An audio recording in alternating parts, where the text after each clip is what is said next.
Okay, our third form of a quadratic is called vertex form.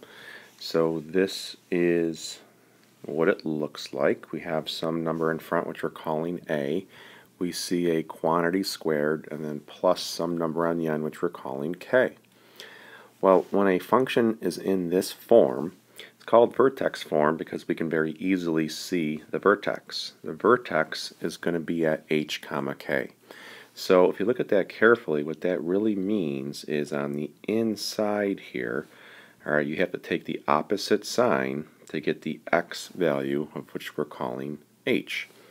The number on the end here, we're not going to change the sign. Whatever that is, that's going to become our so-called k. Alright. Now, recall that the axis of symmetry runs through the vertex. So if the vertex is at the point h comma k, that must mean that the equation for the axis of symmetry is at x equals h.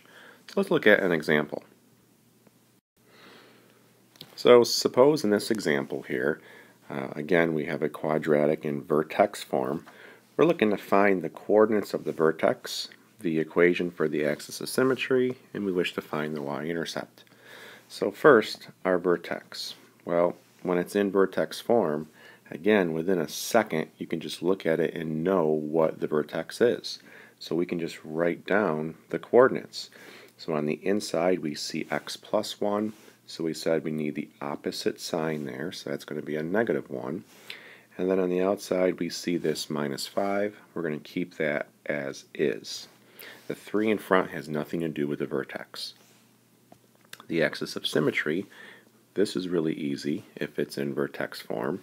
It's simply going to be the number that we see for the x-coordinate of the vertex. So x equals negative 1.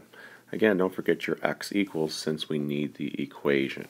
Okay? It's always going to be x equals for an axis of symmetry equation. Now, the y-intercept, be careful here. Don't make the classic rookie mistake of thinking it's just going to be this number on the end of negative 5. Remember, to find a y-intercept, you need to set x equal to 0. Alright, so if we do that, we get y equals 3 times, so I'm dropping a 0 in for x, and then you just have to very carefully clean this up. Order of operations, right?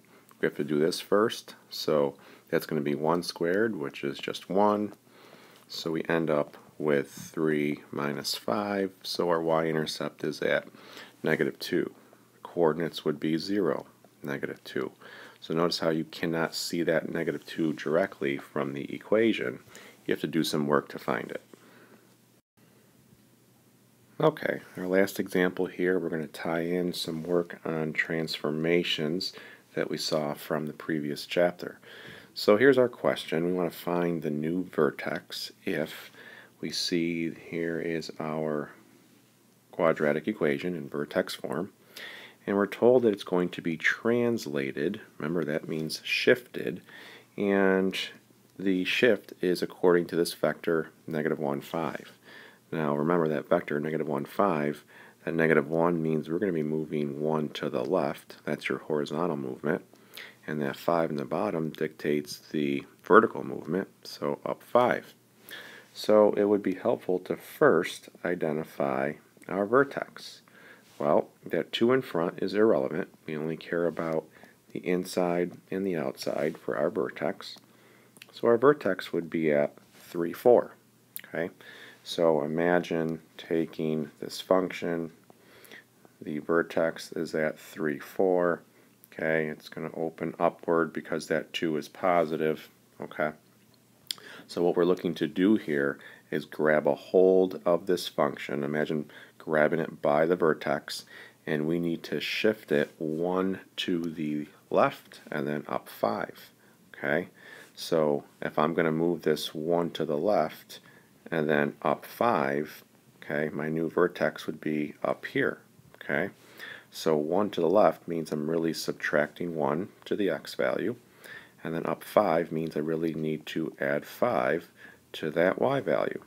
So my new vertex, if I apply those changes, I'm going to be at positive 2, 9. So this point up here is now positive 2, 9, whereas initially my vertex was 3, 4.